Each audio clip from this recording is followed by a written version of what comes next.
set it down and let the beat drop, baby, I'ma let you know it always. Assalamualaikum warahmatullahi wabarakatuh. Perkenalkan, kami dari kelompok 6.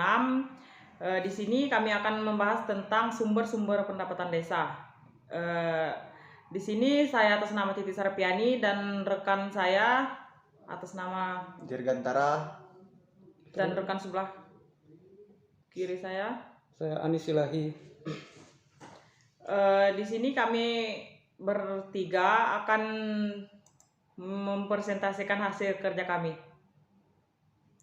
Yang pertama, dalam Undang-Undang Nomor 6 Tahun 2014 tentang Desa, Pasal 72 dan Ayat 1 disebutkan sumber pendapatan desa berasal dari pendapatan asli desa, penerimaan dari berbagai usaha pemerintah desa untuk mengumpulkan dana guna keperluan desa dalam membiayai kegiatan rutin atau pembangunan. Pendapatan asli desa berasal dari penerimaan tanah kas desa, pasar atau kios desa, pemandian umum yang diurus desa, dari daya tarik wisata, bangunan milik desa yang disewakan.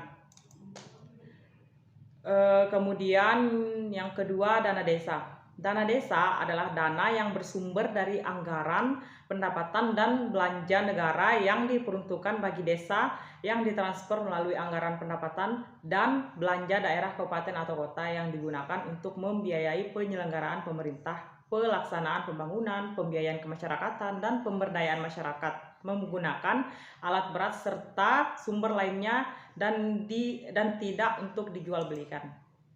Kemudian yang nomor 3, bagian dari hasil pajak daerah dan retribusi daerah, kabupaten atau kota. Pengalokasiannya bagian dari hasil pajak dan retribusi daerah dilakukan berdasarkan ketentuan yang pertama, 60% dibagi secara merata kepada seluruh desa dan 40% dibagi secara proporsional realisasi penerimaan hasil pajak dan retribusi dari desa masing-masing. Pengalokasiannya bagian dari hasil pajak dan retribusi daerah, kabupaten atau kota kepada desa ditetapkan dengan peraturan bupati atau wali kota. Kita lanjut lagi ke nomor 4. Nomor 4 adalah alokasi dana desa yang biasa disebut ADD. ADD adalah dana perimbangan yang diterima kabupaten kota dalam anggaran pendapatan dan belanja daerah kabupaten kota setelah dikurangi dana alokasi khusus atau DAK.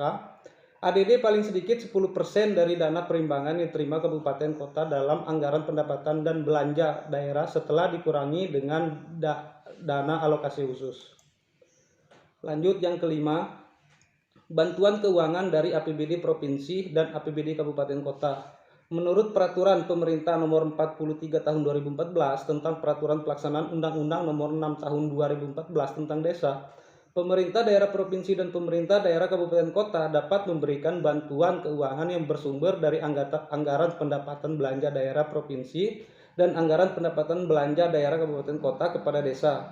Bantuan keuangan yang dapat bersifat umum dan khusus. Bantuan keuangan yang bersifat umum, peruntukan dan penggunaannya diserahkan sepenuhnya kepada desa penerima bantuan dalam rangka membantu pelaksanaan tugas pemerintah daerah di desa.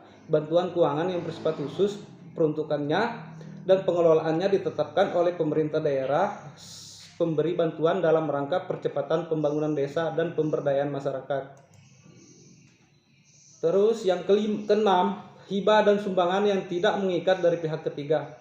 Hibah dan sumbangan dari pihak ketiga meliputi hibah pemerintah kabupaten kota, provinsi, pusat, luar negeri, swasta, dan hibah lainnya. Sumber pendapatan lain yang dapat diusahakan oleh desa berasal dari badan usaha milik desa atau biasa disebut BUMDes.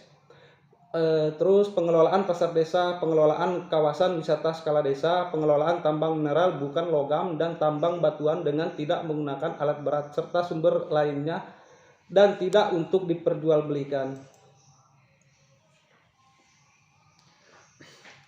berikutnya, secara spesifik anggaran pendapatan desa bersumber dari yang pertama, alokasi dana perimbangan desa atau ADPD.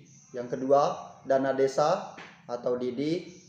3, raksa desa. atau bantuan keuangan APBD Kabupaten. 4. Bantuan provinsi atau Bakgub. Berdasarkan aturan yang telah ditetapkan, sumber pendapatan belanja desa dipergunakan untuk bidang kegiatan. 1. Bidang penyelenggaraan pemerintah desa. 2. Bidang pembangunan. 3. Bidang pembinaan kemasyarakatan. 4. Bidang pemberdayaan masyarakat. Dan 5. Bidang tidak terduga. Oke, sekian dari kami. Mungkin hanya ini yang dapat kami sampaikan. Lebih kurangnya kami mohon maaf. Apabila ada kesalahan dari kami, mohon dimaafkan. Akhirul kalam dari kami. Wabillahi taufiq wal hidayah. Wassalamualaikum warahmatullahi wabarakatuh. Waalaikumsalam warahmatullahi wabarakatuh.